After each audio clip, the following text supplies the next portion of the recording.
Eirene, salam sejahtera bagi kita semua. Salam sejahtera dalam kasih Tuhan kita Yesus Kristus yang telah menyelamatkan kita bukan karena usaha kita, tetapi karena anugerah Tuhan yang begitu besar itu dalam hidup kita. Karena kasih-Nya yang begitu besar, sehingga Ia mengorbankan dirinya demi hidup kita, demi masa depan kehidupan kita. Hari ini kembali lagi bersama dengan saya rindu menyampaikan kebenaran firman Tuhan hari ini dengan tema metamorfose. Kiranya sebelum kita mendengarkan firman Tuhan ini, mari kita dengarkan sebuah pujian. Sebelum kita dengar firman Tuhan, kiranya pujian ini membawa kita untuk kita semakin hidup seturut dengan rencana dan kehendak Tuhan, agar serupa dengan Tuhan. Haleluya.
Pakailah sesuai rencana-Mu. Ku mau seperti-Mu, Yesus, disempurnakan selalu dalam segenap jalanku, memuliakan nama-Mu.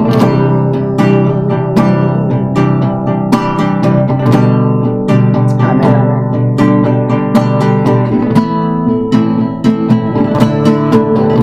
Bagaikan bejana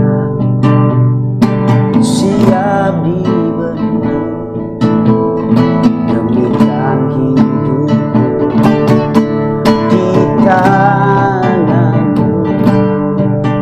Dengan urapan kuasa Roh-Mu, ku dipahamui selalu. Jadikan ku Allah dalam rumah-Mu. Inilah hidupku di tangan-Mu. Bentuklah seturut kehendak-Mu. Pakailah sesuai rencana-Mu.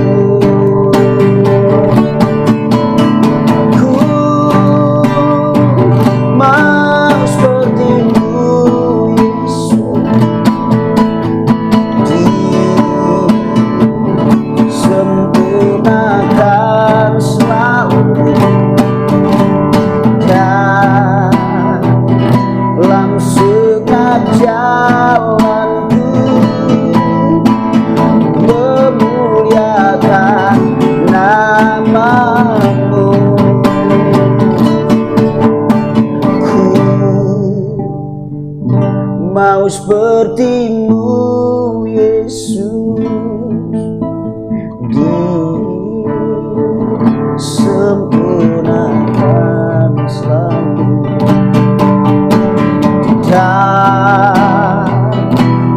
segenap jalanku.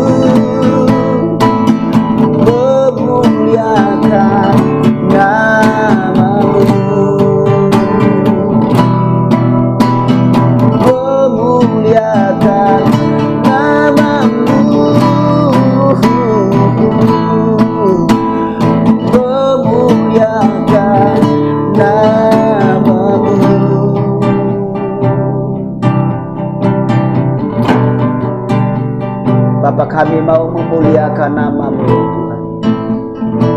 Melalui seluruh hidup ini kami mau persembahkan kepada-Mu sebagai persembahan yang hidup, yang kudus dan berkenan kepada Allah. Dan kami mau hidup seturut dengan kehendak Tuhan, melakukan kehendak-Mu ya Bapa di surga. Haleluya. Terima kasih Bapa, kami sudah memuji dan menyembah Tuhan. Saatnya kami mau belajar tentang kebenaran firman. Kiranya Tuhan mengurapi hamba-Mu dengan hikmat, dengan urapan, kuasa yang daripada Tuhan. Sehingga firman Tuhan ini memberkati setiap pendengar. Yang mendengar diberkati dan dikuatkan dan diteguhkan. Agar mereka kembali kepada rencana dan rancangan Tuhan yang semula. Hidup serupa dan segambar dengan Kristus. Terima kasih Bapa di surga. Ampuni salah dosa kami, sebab kami mau belajar dari firman Allah yang kudus itu. Dalam nama Tuhan Yesus Kristus. Haleluya. Amin. Mari kita baca di dalam Roma pasal yang ke-12 ayat yang kedua. Sekali lagi Roma pasal yang ke-12 ayat yang kedua. Demikian kebenaran firman Tuhan. Janganlah kamu menjadi serupa dengan dunia ini, tetapi berubahlah oleh pembaharuan budimu, sehingga kamu dapat membedakan manakah kehendak Allah, apa yang baik, yang berkenan kepada Allah, dan yang sempurna. Saudaraku yang diberkati oleh Tuhan kita Yesus Kristus, kita harusnya bersyukur kepada Tuhan. Kita harusnya berterima kasih kepada Tuhan, karena hanya dengan anugerah Allah, hanya dengan kasih karunia Tuhan yang besar itu, rahmat Allah yang besar itu. Di dalam Yeremia pasal yang ketiga di sana ditulis bahwa rahmat Tuhan yang selalu baru setiap saat itulah yang membuat kita diselamatkan dari murka Allah yang sangat besar. Saudaraku yang diberkati oleh Tuhan kita Yesus Kristus, kenapa saya menyampaikan ini di awal khotbah ini? Sebab saya ingin supaya kita memahami dengan jelas dan dengan benar-benar bahwa kalau kita ada sampai hari ini, semuanya bukan karena kita manusia, semua bukan karena jerih lelah kita, bukan karena jerih payah kita, tetapi karena kemurahan Allah atas kehidupan kita. Dalam Roma pasal yang ke-5 ayat yang ke-9 berkata demikian, saudara. Roma pasal yang ke-5 ayat yang ke-9 berkata, lebih-lebih karena kita sekarang telah dibenarkan oleh darahnya, kita pasti akan diselamatkan dari murka Allah. Ayat-ayat ini memberikan penjelasan bahwa sesungguhnya kita adalah manusia yang mendapat murka Allah. Kita hidup di bawah murkanya Allah. Kita hidup di bawah tekanan dosa. Pada akhirnya kita harus dihukum oleh Allah. Namun puji Tuhan, saudara yang diberkati Tuhan, menarik sekali dari kebenaran firman Tuhan. Minggu lalu saya sudah sempat singgung itu. Yohanes berkata, karena begitu besar kasih Allah akan dunia ini, sehingga ia telah mengeruniakan anaknya yang tunggal, sehingga setiap orang yang percaya kepadanya tidak binasa, melainkan beroleh hidup yang kekal. Ini anugerah Allah bagi kita. Ini kasih karunia Allah bagi kita. Harusnya kita adalah orang-orang yang menerima murka Allah, tetapi karena kasih karunia Tuhan, kita diselamatkan oleh Tuhan. Wow, ini berita baik. Ini berita yang begitu melegakan hidup ini. Ini berita yang menggugah kita, membuat kita merasa lega, karena kita yang harusnya dihukum mati oleh Allah, namun karena Yesus Kristus melalui pengorbanannya di kayu salib, melalui darahnya yang tercurah di atas kayu salib itu di bukit Golgota itu. Ia membebaskan kita dari penghukuman Allah yang besar itu, dari murka Allah yang sangat besar pada waktu itu. Nah, saudara yang diberkati oleh Tuhan kita Yesus Kristus, mari kita perhatikan di sini bahwa anugerah yang kita terima secara gratis itu bukanlah membuat kita menjadi pribadi yang hidup secara brutal. Mari kita memahami kebenaran ini, bahwa anugerah Allah yang kita terima melalui pengorbanan Yesus Kristus seharusnya membuat kita hidup tidak secara sembarangan, bukan hidup secara brutal, yaitu tetap hidup di dalam dosa. Tetapi mari kita berpikir bahwa setelah kita menerima anugerah Allah yang besar itu, keselamatan yang secara cuma-cuma diberikan kepada kita itu, marilah kita tidak melakukan dosa lagi. Mari kita tidak hidup di dalam dosa lagi.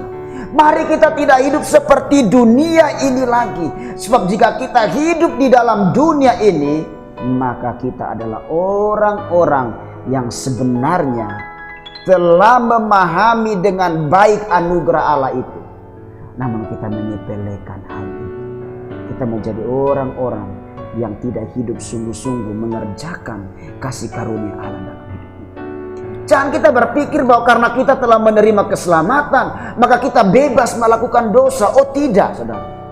Ini kekeliruan yang besar. Jangan sampai kita sudah diselamatkan, kita mau hidup di dalam dosa dengan seenaknya. Kita tidak mau diatur oleh kebenaran firman Tuhan.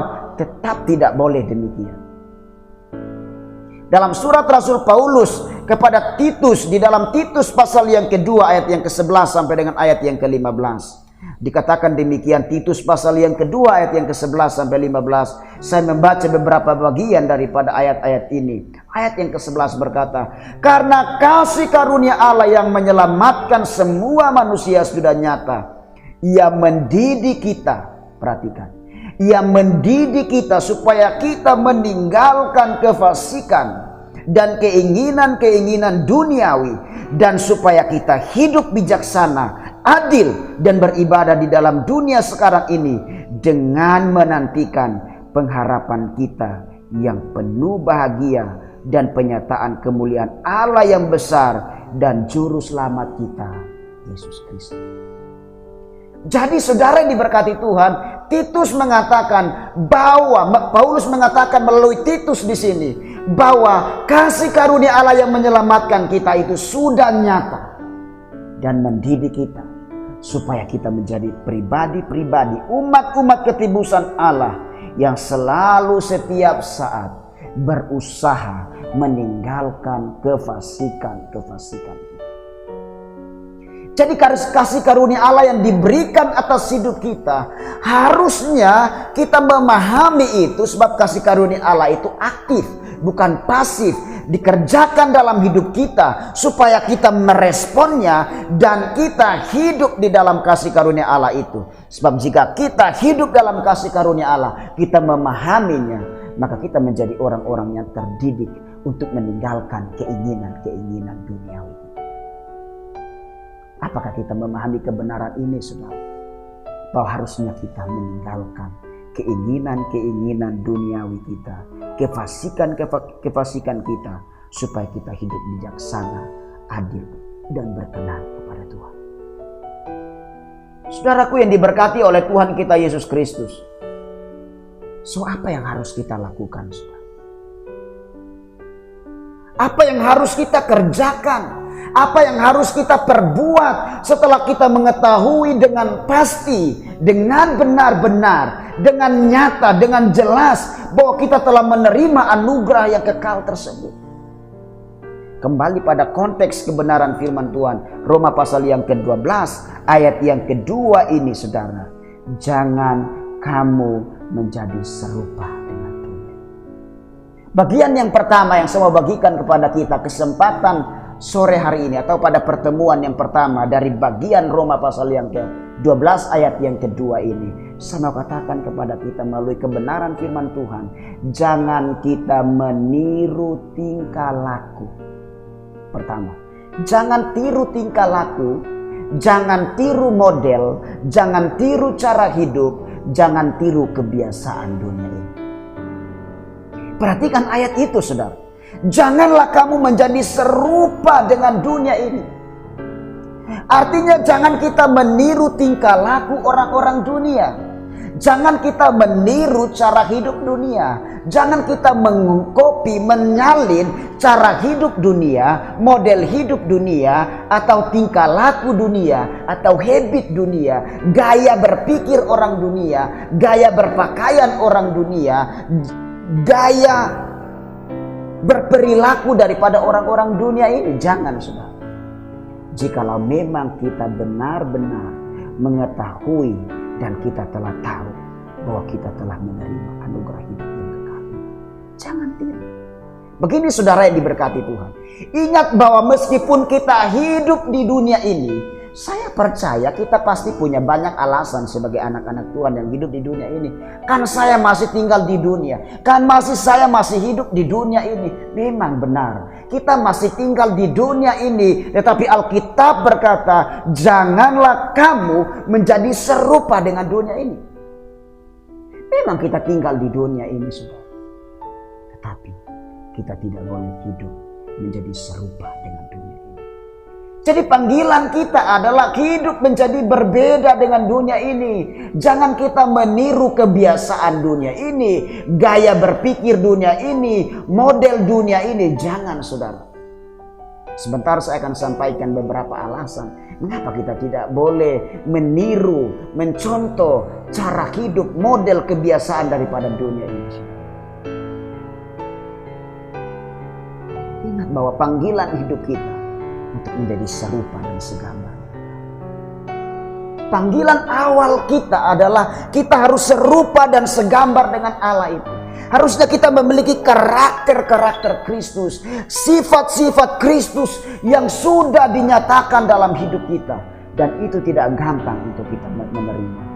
Semuanya membutuhkan proses, semuanya membutuhkan usaha, semuanya membutuhkan perjuangan, semuanya membutuhkan usaha yang keras untuk kita mau serupa dan segambar dengan dunia ini. Mengapa demikian? Sebab kita masih hidup di dunia. Saudara diberkati oleh Tuhan kita Yesus Kristus. Kita ini pendatang. Kita ini orang yang sebenarnya pendatang di dunia ini. Makanya benarlah kata Petrus, Rasul Petrus di dalam 1 Petrus pasal yang kedua ayat yang ke-11 dan 12. Coba kita perhatikan ayat itu, kita jumpai ayat itu di dalam 1 Petrus pasal yang kedua ayat yang ke-11 sampai dengan ayat yang ke-12. Demikian kebenaran firman Tuhan. Saudara-saudaraku yang kekasih, aku menasihati kamu supaya sebagai pendatang dan perantau, kamu menjauhkan diri dari keinginan-keinginan daging yang berjuang melawan jiwa. Milikilah cara hidup yang baik di tengah-tengah bangsa bukan Yahudi, supaya apabila mereka memfitnah kamu sebagai orang durjana, mereka dapat melihatnya dari perbuatan-perbuatanmu yang baik dan memuliakan Allah pada hari Ia melawat mereka. Saudara yang diberkati Tuhan, jelas-jelas Petrus berkata di sini bahwa saudaraku yang kekasih, aku menasihatkan kamu supaya kamu hidup tidak seperti orang-orang yang memang berasal dari dunia ini. Kita ini perantau. Suatu saat kita harus kembali kepada tempat asal kita, surga yang kekal itu yang disiapkan Tuhan bagi kita. Itulah sebabnya mari kita memiliki cara hidup yang baik. Kita menanggalkan keinginan duniawi kita, kefasikan-kefasikan kita. Hiduplah bijaksana, hiduplah adil, hiduplah sesuai dengan kebenaran firman Tuhan. Petrus berkata di dalam ayat yang ke-12 ini, supaya orang-orang mereka dapat melihatnya dari perbuatanmu yang baik dan memuliakan Allah pada hari Ia melawat. Tujuan Allah menaruh kita di dunia ini supaya kita hidup tampil beda, dan akhirnya melalui kehidupan kita orang-orang dapat melihat perbuatan-perbuatan yang baik dari hidup kita ini, kemudian mereka memuliakan Allah pada waktu, pada hari, pada saat di mana Allah melawan mereka. Saudara yang diberkati oleh Tuhan Yesus Kristus, perkataan Petrus di sini jelas ya, supaya mereka dapat melihat perbuatan-perbuatan baik yang ada dalam hidup kita, supaya dunia dapat memuliakan Allah. Kita hidup dengan misi Allah. Kita hidup dengan tujuan Allah yang sangat besar dalam hidup kita. Pada pundak kita ini, kemanapun kita berada sebagai anak Tuhan, kita pikul visi Allah, kita pikul misinya Allah, kita pikul rencana Allah, kita pikul tujuan Allah yang besar itu dalam hidup kita, supaya orang dapat melihat Kristus dalam hidup kita, dan akhirnya mereka memuliakan Allah pada waktu, pada hari, pada saat di mana Allah akan melawan mereka. Itulah sebabnya hidup ini perjuangan, saudara. Hidup ini penuh dengan perjuangan. Kita tidak bisa hidup dengan enak-enak, nyantai di dunia ini, tidak. Hidup ini perjuangan. Life is a struggle. Hidup ini sebuah perjuangan. Life is a struggle. Kita tidak boleh hidup slow, hidup nyantai-nyantai di dunia ini, tidak. Kita harus berjuang. Kita hidup seperti prajurit yang mempersiapkan diri dengan baik. Kita hidup seperti olahragawan yang sebelum dia mengikuti pertandingan, dia harus melakukan latihan yang begitu dengan ketatnya. Itu begitu pun dengan hidup kita. Kita perlu melatih hidup rohani kita dari hari ke hari, supaya menjadi serupa dengan Kristus. Saudara diberkati Tuhan, Filipi pasal yang ketiga ayat yang ke-20. Coba kita lihat. Filipi pasal yang ketiga ayat yang ke-20, di sana apa kata Rasul Paulus kepada jemaat Tuhan yang ada di Filipi pasal yang ketiga ayat yang ke-20. Demikian kebenaran firman Tuhan. Karena kewargaan kita adalah di dalam surga, perhatikan. Karena kewargaan kita ini ada di dalam kerajaan surga. Dan dari situ juga kita menantikan Tuhan Yesus Kristus sebagai juru selamat kita. Kewargaan kita adalah di dalam surga. Jadi kalau kita ada di dunia ini, jangan serta-merta mau hidup seperti dunia. Karena Tuhan tidak akan menerima orang-orang di surga yang masih hidup dalam duniawinya, dalam keadaan duniawinya. Tidak. Itulah sebabnya, hiduplah seperti orang-orang yang kerajaan surga, pewaris kerajaan. Jadilah pribadi yang tidak mau ikut-ikutan, saudara. Jadilah pribadi yang tidak hanya hidup sebentar jadi anak Tuhan, sebentar anak setan, sebentar anak gereja, sebentar anak di luar gereja. Jangan. Kita harus hidup sesungguhnya berprinsip, sekali anak Tuhan, saya mau tetap jadi anak Tuhan. Itulah sebabnya kita tidak boleh menjadi serupa dengan dunia ini. Meskipun kita bertahun-tahun ada di dalam dunia ini nanti. Mungkin ada yang hidup 20 tahun mungkin. Hidup 30 tahun mungkin. Hidup 50 tahun mungkin. Hidup 100 tahun. Atau seperti Khairin Anwar, hidup 1000 tahun. Ya kalau diizinkan Tuhan. Tetapi meskipun kita hidup di muka bumi ini, mungkin dengan usia yang panjang mungkin. Tapi Mazmur berkata 90 ayat yang keberapa itu sebelum ayat yang ke-12. Manusia itu hidupnya 70, kalau lebih 80 tahun, lebih daripada itu adalah penderitaan. Nah saudara yang diberkati Tuhan, kalau kita hidup di dunia ini, maka kita tidak boleh hidup serupa dengan dunia. Saya teringat dengan ikan itu saudara. Saudara tahu ikan? Ikan yang tinggal di laut. Ini bicara tentang ikan yang tinggalnya di laut, yang hidupnya di laut.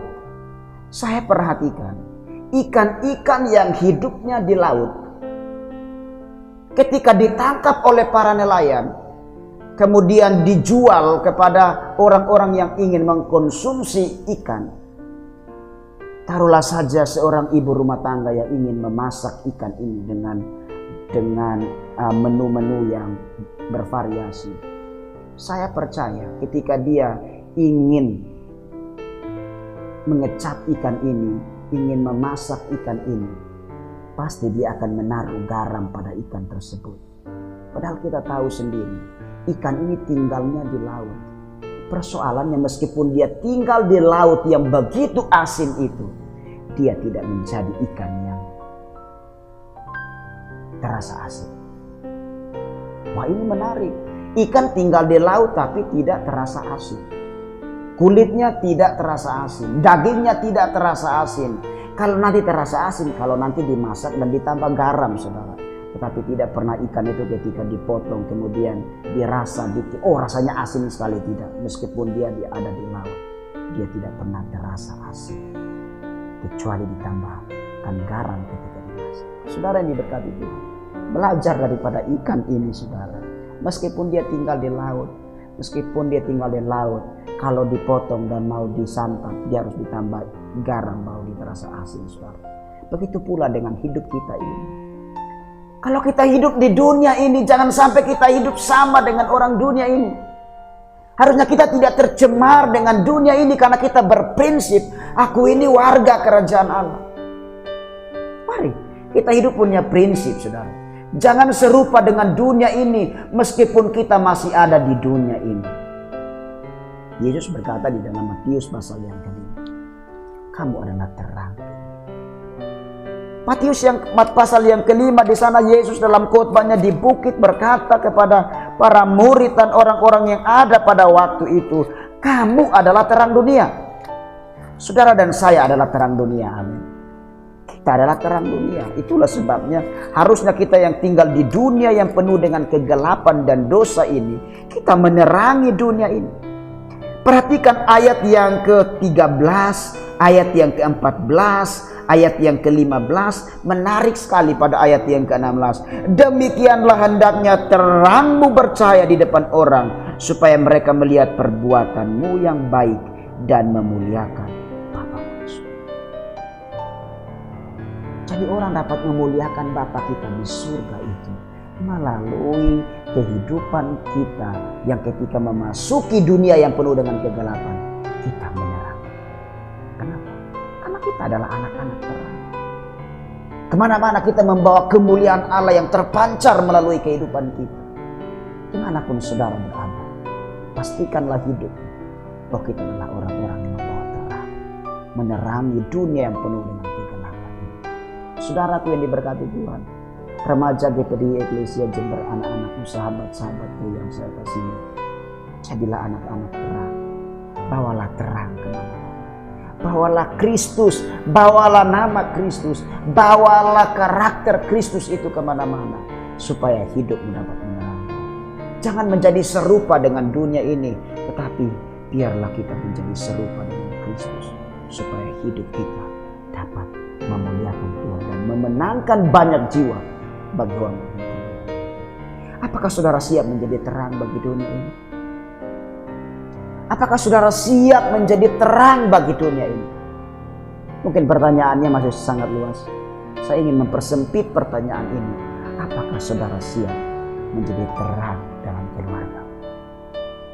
Apakah saudara siap menjadi terang di dalam keluargamu? Terang bagi ayah, terang bagi ibu, terang bagi saudara, terang bagi semua yang ada di dalam keluargamu. Apakah saudara siap? Hanya orang-orang yang mengerti rencana Allah dalam hidupnya, yang selalu mempersiapkan hidupnya. Apakah saudara siap menjadi terang di sekolah? Di sekolah itu ada begitu banyak anak dengan ragam hidupnya. Apakah saudara siap menjadi terang? Apakah saudara siap menjadi terang di tempat pergaulanmu, di komunitas pergaulanmu? Ketika temanmu merokok, kamu menjadi orang yang berprinsip, tubuh ini dengan baik Allah, sehingga saya tidak perlu untuk bersentuhan dengan rokok, apalagi menisap rokok, karena tubuh ini adalah baik. Apakah saudara siap menjadi terang? Ketika orang menyodorkan sesuatu yang bertentangan dengan nilai-nilai Kristiani, nilai-nilai Alkitab, apakah saudara berani berkata, saya harus menjadi terang bagi orang tersebut? Apakah saudara bisa atau mampu menjadi terang di tempat kerjamu? Apakah saudara mampu menjadi terang di tempat pelayananmu di mana saudara berada?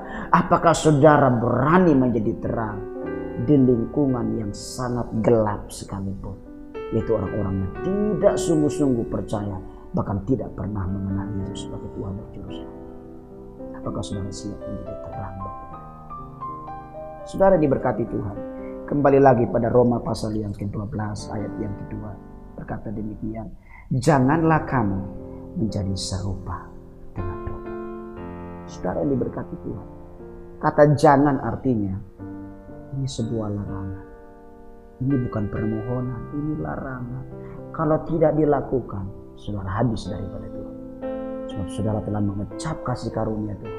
Jika saudara tetap bermain, mempermain-mainkan keselamatan anugerah Tuhan itu.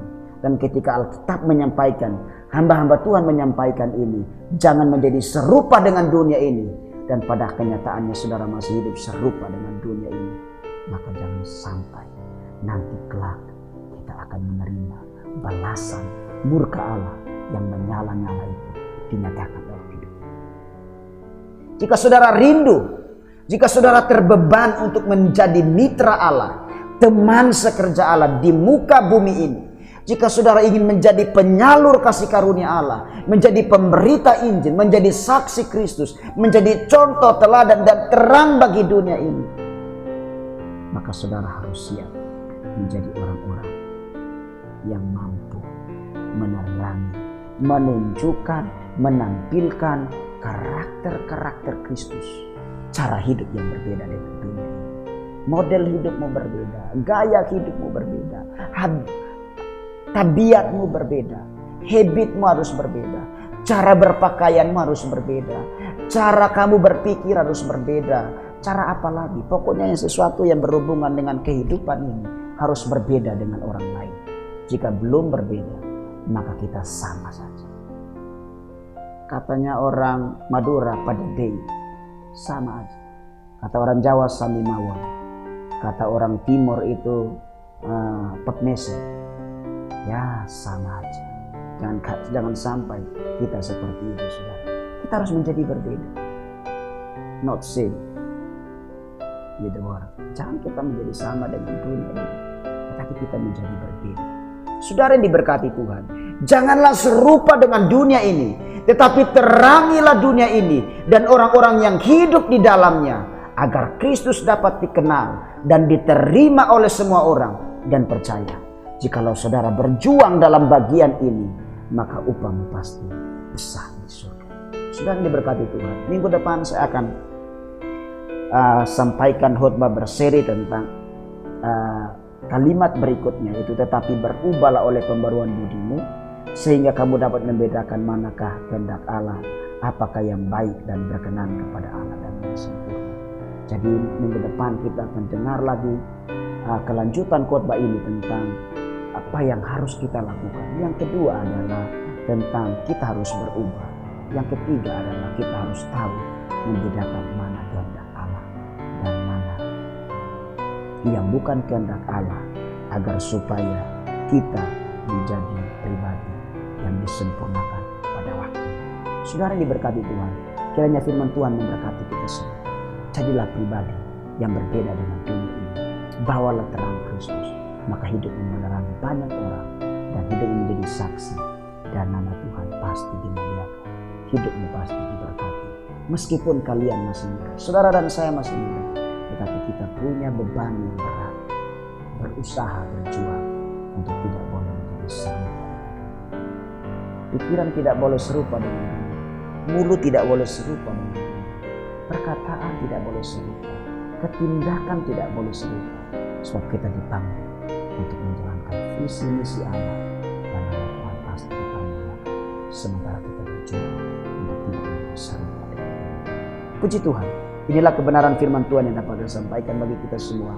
Dan mari saudara yang ada di rumah, mari kita tundukkan kepala, dan saya akan berdoa untuk kita semua yang hadir pada kesempatan sore dan malam. Mari kita berdoa. Bapa di surga, Bapa dalam nama Yesus, kami bersyukur karena kami adalah orang-orang yang patut dihukum mati, tetapi karena kasih karunia Tuhan, kami menerima anugerah hidup kekal itu.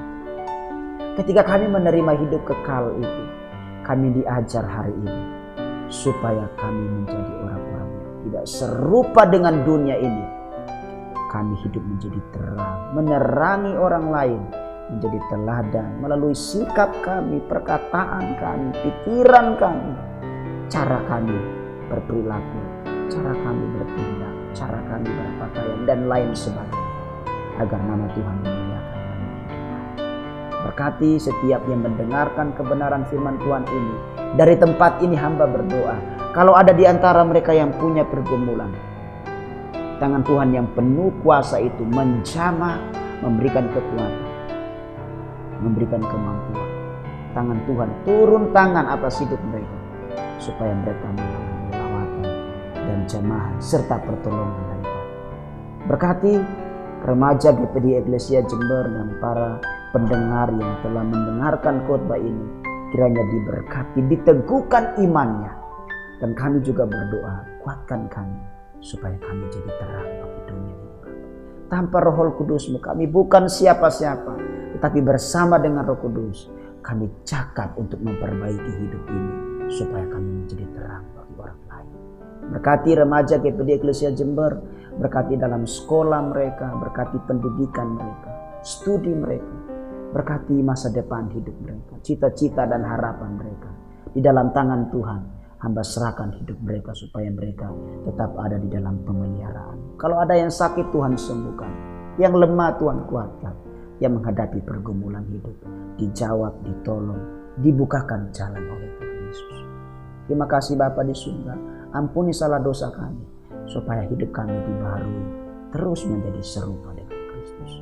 Berkati hamba-hamba Tuhan yang sudah melayani pada kesempatan sore ini, supaya apapun yang mereka lakukan hari ini menjadi berkat dalam hidup mereka dan nama-Mu dipermuliakan. Akhirnya hamba berdoa buat setiap remaja di Eklesia Jember dan setiap pribadi anak-anak Tuhan yang melihat, yang mengikuti pemberitaan firman Tuhan ini. Doa hamba-Mu kepada mereka, kiranya Tuhan, biarlah berkat daripada Allah Bapa, cinta kasih daripada Tuhan Yesus, karya Tuhan Yesus, penyertaan Allah Roh Kudus, penghiburan, penginsafan daripada Roh Kudus itu terus menyadarkan mereka supaya mereka meninggalkan kehidupan lama mereka dan mereka menjadi pribadi yang serupa dengan Kristus. Biarlah tuntunan-Mu, penghiburan Roh Kudus menyertai kami semua. Akhirnya hamba berdoa dan mengucap syukur kepadamu, dan kami telah terima berkat ini dengan ucapan syukur, dan kami mengakhiri ibadah kami, persekutuan kami yang manis ini dengan penuh ucapan syukur dalam nama Yesus. Haleluya. Amin. Tuhan Yesus memberkati kita semua. Sampai jumpa pada minggu yang akan datang. Amen. Salam sejahtera bagi kita semua.